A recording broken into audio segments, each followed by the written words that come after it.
ಕಾಡಿಗೆ ಬಳಿಯಲ್ಲಿ ನಡೆದಿರತಕ್ಕಂಥ ಬ್ರಹ್ಮರಥೋತ್ಸವದ ಈ ಕಾರ್ಯಕ್ರಮ ಇದು ನಿಜಕ್ಕೂ ಅದ್ಭುತವಾಗಿದೆ. ಈ ಕ್ಷೇತ್ರದಲ್ಲಿ ಒಂದು ವಿಶೇಷತೆ ಕಂಡ ಸ್ವಾಮಿಯ ಸಾನ್ನಿಧ್ಯದಲ್ಲಿ ಭಕ್ತಿಯಿಂದ ಭಗವಂತನ ಪ್ರಾರ್ಥನೆ ಮಾಡಿ, ಭಗವಂತ ನಮ್ಮ ಭಾರತದ ಗಡಿ ಭಾಗದಲ್ಲಿರತಕ್ಕಂಥ ರೈತರು, ಭಾರತದ ಗಡಿ ಭಾಗದಲ್ಲಿರತಕ್ಕಂಥ ಯೋಧರು, ಹಾಗೆ ಎಲ್ಲ ರೈತ ಬಾಂಧವರು ಎಲ್ಲರೂ ಚೆನ್ನಾಗಿರ್ಬೇಕು ಅನ್ನೋದನ್ನ ಒಂದು ಸಂಕಲ್ಪ ಆಯಿತು. ಎರಡನೇ ಇನ್ನೊಂದು ಸಂಕಲ್ಪ ಮಾಡಿದೆ ನಾನು. ಈ ಸಂಕಲ್ಪ ಮಾಡಿ ಎಲ್ಲರೂ ಗಮನ ಕೊಟ್ಟಿದ್ದೇನೆ. ನಾನು ಕೇಳಿದ ಸಂಕಲ್ಪ ಇತ್ತೀಚಿನ ದಿನಗಳಲ್ಲಿ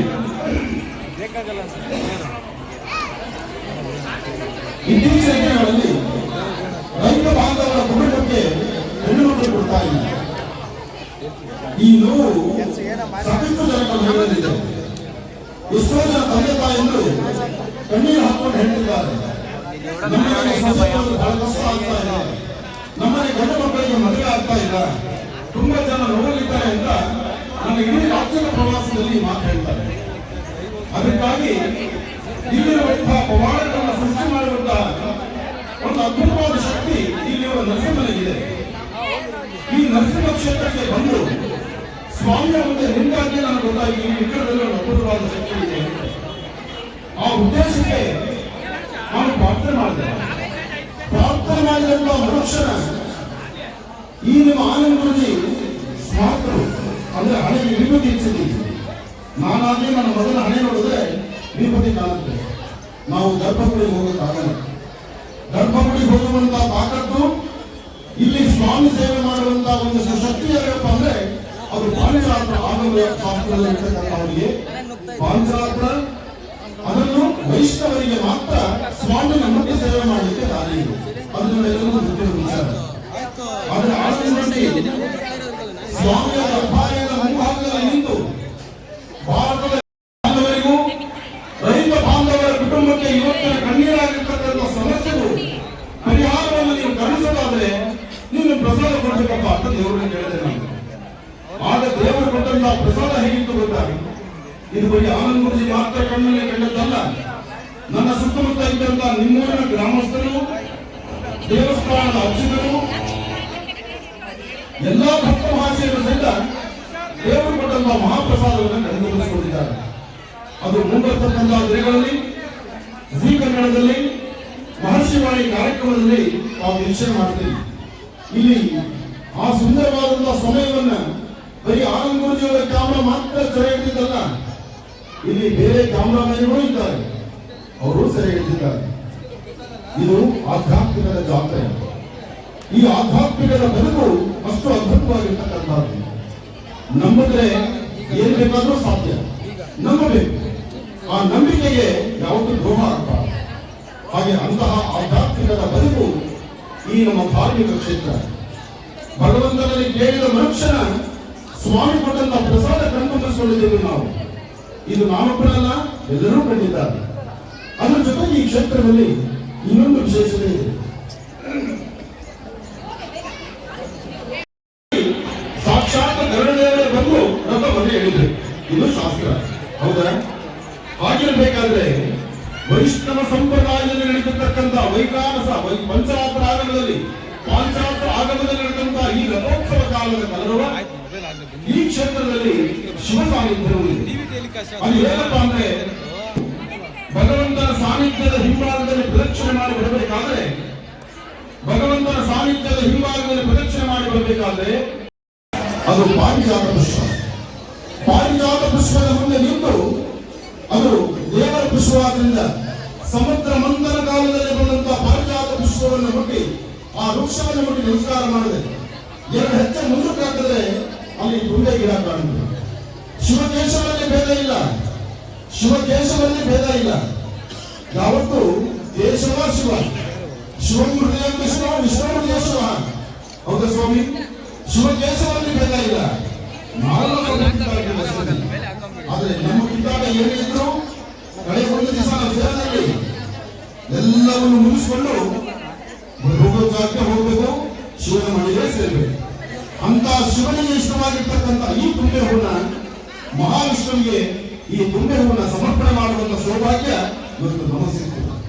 ನಾನು ಬರಬೇಕಾದ್ರೆ ಎಲ್ಲೂ ತಿಳ್ಕೊಂಡು ಬಂದಿದ್ದಲ್ಲ, ನಿಮ್ಮೂರಿನ ದೇವಸ್ಥಾನದಲ್ಲಿ ಇದ್ದದ್ದು. ಅದಕ್ಕೆ ಶಿವಕೇಶವರಲ್ಲಿ ಬೇರೆ ಇಲ್ಲದ್ರಿಂದ ಇಂತಹ ಪುಣ್ಯಪ್ರವಾದಂತಹ ಜಾತ್ರಾ ಮಹೋತ್ಸವಗಳಿಗೆ ಇಲ್ಲಿ ಜಾತಿ ಮತ ಭೇದ ಪಂಥ ಎಲ್ಲವೂ ಬೇಕು. ಇಲ್ಲಿ ಬೇಕಾಗಿಷ್ಟೇ ಭಕ್ತಿಯಿಂದ ಭಗವಂತನ ಪ್ರಾರ್ಥನೆ ಮಾಡಬೇಕು. ಮನುಷ್ಯರು ನಾವೆಲ್ಲರೂ ಒಂದೂ ಎಂಬತಕ್ಕಂಥ ವಿಶೇಷವಾಗಿರ್ತಕ್ಕಂಥ ವಿಚಾರವನ್ನ ಗುರುಗಳು ಹೇಳ್ತಾ ಇದ್ರು. ಇದನ್ನು ನಾವೆಲ್ಲರೂ ಕೂಡ ಅರ್ಥ ಮಾಡ್ಕೋಬೇಕು. ನಾವೆಲ್ಲರೂ ಒಂದೇ, ನಮ್ಮಲ್ಲಿ ಯಾವುದೇ ರೀತಿ ಮೇಲು ಕೇಳು ಇಲ್ಲ.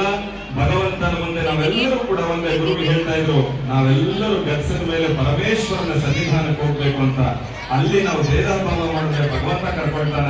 ಇಲ್ಲ, ಎಲ್ಲರೂ ಮಣ್ಣಿಗೆ ಹೋಗ್ಬೇಕು, ಪರಮಾತ್ಮನ ಹತ್ರನೇ ಹೋಗ್ಬೇಕು. ಅಂತಹ ಸಾನ್ನಿಧ್ಯ ಎಲ್ರಿಗೂ ಕೂಡ ಒಳ್ಳೆದಾಗ್ಲಿ, ಶುಭವಾಗ್ಲಿ. ಚಿಕ್ಕ ಕಾಡಿಗೆನ ಹಳ್ಳಿನಲ್ಲಿ ನಡೆದಿರ್ತಾ ಇರ್ತಕ್ಕಂಥ ಈ ಒಂದು ಕಾರ್ಯಕ್ರಮ ಲಕ್ಷ್ಮೀ ನರಸಿಂಹನ ಅನುಗ್ರಹ ಸದಾಕಾಲ ನಮ್ಮನೆಲ್ಲರೂ ಕೂಡ ಇರಲಿ ಅಂತ ಪ್ರಾರ್ಥನೆಯನ್ನು ಮಾಡ್ತಾ ನನ್ನ ಎರಡು ಮಾತನ್ನು ಮುಗಿಸ್ತಾ ಇದ್ದೇನೆ.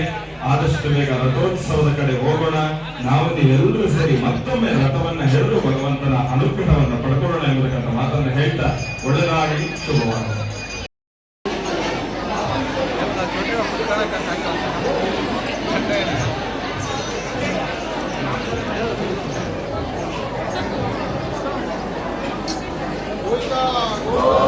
ಸ್ವಾಮಿಗೆ ಅರ್ಪಣೆ ಮಾಡ್ತಿರ್ತಕ್ಕಂಥ ತುಂಬೆ ಹೋಮ ದರ್ಶನ ಮಾಡಿ, ಜೊತೆಗೆ ಎರಡು ಕೈ ಒಂದ್ಸತಿ ಮೇಲೆತ್ತಿ, ಎರಡು ಕೈ ಮೇಲೆತ್ತಿ.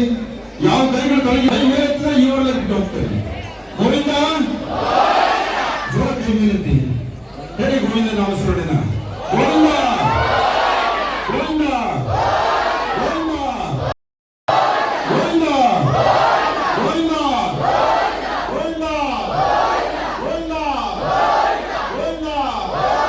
ಗೋವಿಂದ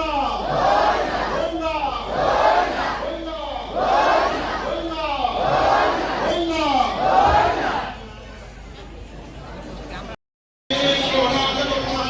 ಸಮೇ ಕಾಮಾಂಗ ಮಕಾಮಾಯ ಮಧ್ಯಕಿ ಕಾಮೇಶ್ವರೋ ವೈಶ್ರವಣೋ ದದಾತು ವೇದಾಯ ವೈಶ್ರವಣಾಯ ಮಹಾರಾಜಾಯ ಯೋ ವೇದಾದೋಶ್ವರಪ್ರೋಕ್ತೋ ವೇದಾಂತೇನ ಪ್ರತಿಷ್ಠಿತಃ ತಸ್ಯ ಪ್ರಗತೇನಸ್ಯ ಜಗದೀಶ್ವರ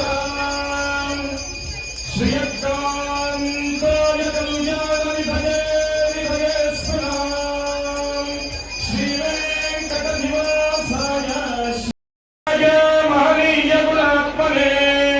ಚಕ್ರವರ್ತಿ ತನೋಜಾಯ ಸಾರ್ವಭೌಮಾಯ ಮಂಗಲಂ.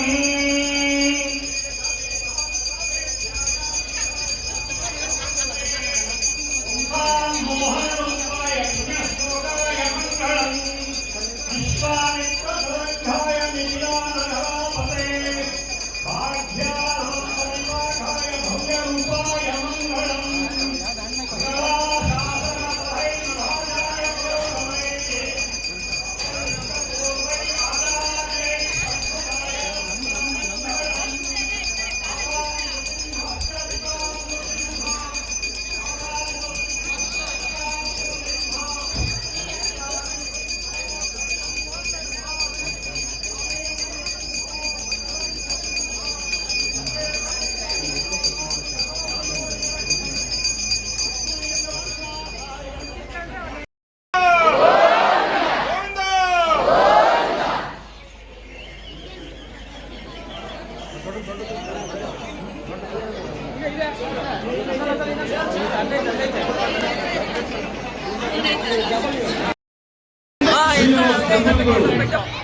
ನಮ್ಮೂರಿನ ಕಾರ್ಯಕ್ರಮದಲ್ಲಿ ಬರಬೇಕು ಅಂತ ಹೇಳಿದ್ರು.